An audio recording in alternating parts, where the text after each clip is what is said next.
everyone, and welcome back to Dr. Shaurav's classes. So today we are diving into the world of ISI JRF Library and Information Science. Now this examination is not just a test, it's the final boss level for anyone who wants to master the art of organizing the human knowledge at the Indian Statistical Institute. Okay, so let's look at the question first. The question is asking, which measure of dispersion is defined as the difference between the largest and the smallest observations in our data set. Option number A says variance, option number B says standard deviation, option number C says range, and option number D says coefficient of variation. Okay.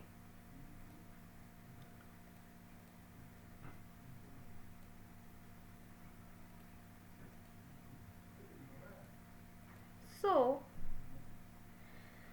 it's asking for a measure of dispersion.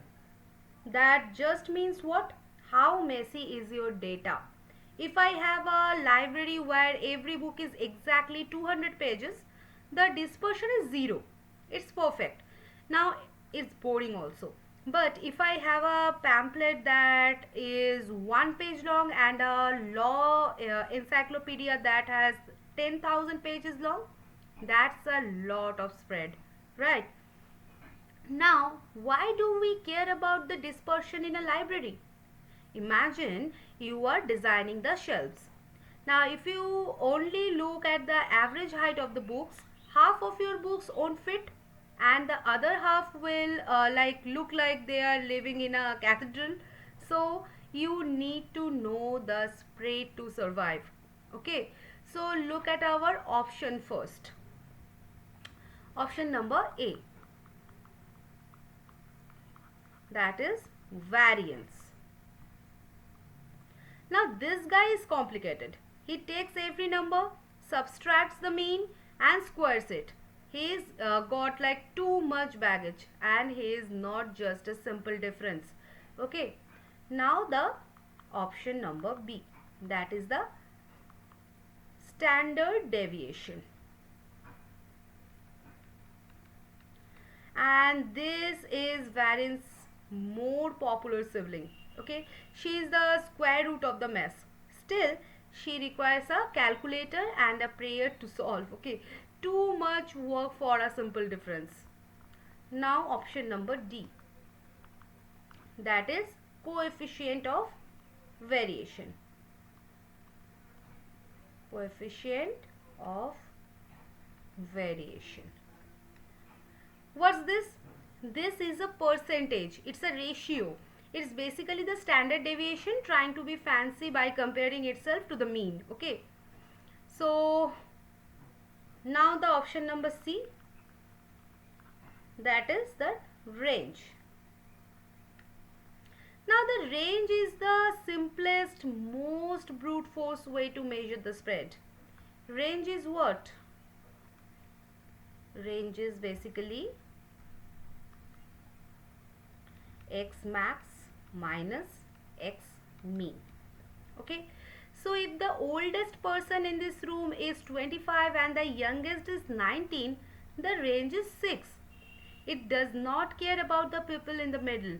They could be like 22. Okay, so the range does not budge. It only looks at the extremes.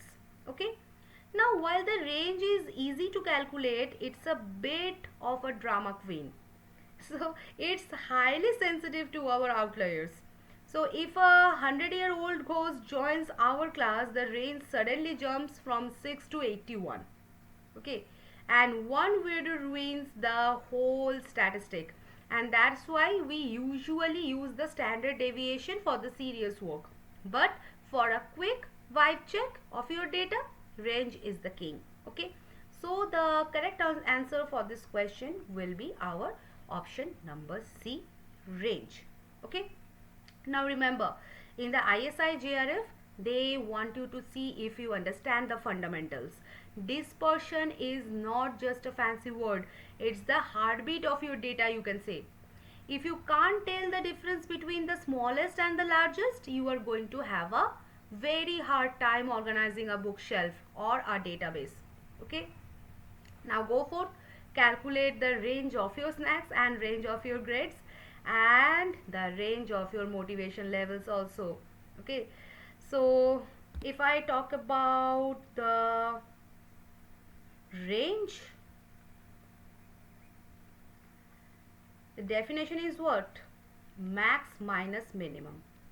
Okay, and this is lazy but honest measure, you can say. If I talk about variance, then the definition is what? Average of squared deviations.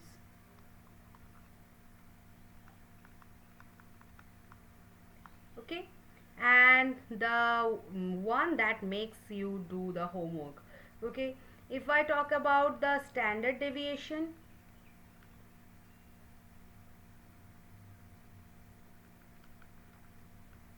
then this is the square root of the variance. And if I talk about the coefficient of variation,